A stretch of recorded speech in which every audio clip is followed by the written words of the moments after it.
As we continue to look at some of the questions that are the most asked questions, we're going to take a second question.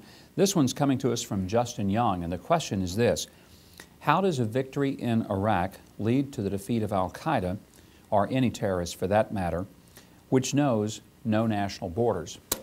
Well, Justin, first of all, the fact is al-Qaeda has moved into Iraq in a very significant way.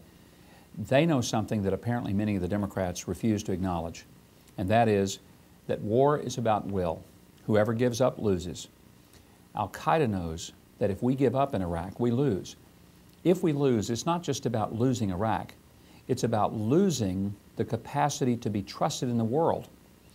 An imbalance of power starts taking place in the Middle East. At that point, other countries begin to doubt the resolve and the stamina of the United States in fighting any enemy. Terrorism operates under the assumption that they can outlast those that they oppose. Al-Qaeda knows it doesn't have the military capacity of the United States. It doesn't have the weaponry. It doesn't have the vast armies. It doesn't have the vast resources. What it does have is the capacity to wear us down. And if they successfully do that, they win. And they know that. What we have to be clear about is that whatever it takes, we will not allow the United States to be forced into walking off the field before we have finished doing whatever it is we set out to do, whether it's to bring peace and stability to Iraq, or whether it's to create our own source of self-sufficient energy. The one thing we would do to embolden and empower al-Qaeda and any other terrorist organization is to show them that we are weak when it comes to the capacity to go the distance.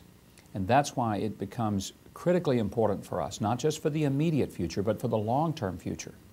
You are right about these terrorists who have no borders. They don't fight under a flag. They don't fight with a particular national leader. They're not fighting over the same things most wars are fought over, which is borders and boundaries.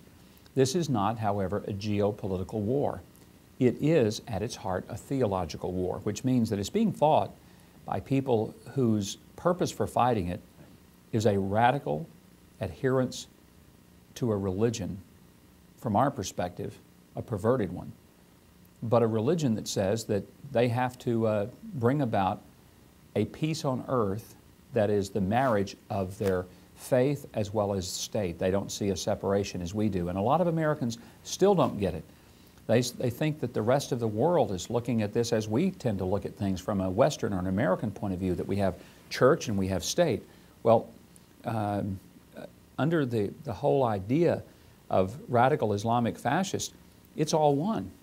And so the establishment of their state control is their religious control, and because they are motivated by their desire to implement a new caliphate or a theological order, there's no way that they will ever accept defeat, because to do so is not accepting just political defeat, it is accepting a spiritual or theological defeat, which would be utterly impossible for them to accept.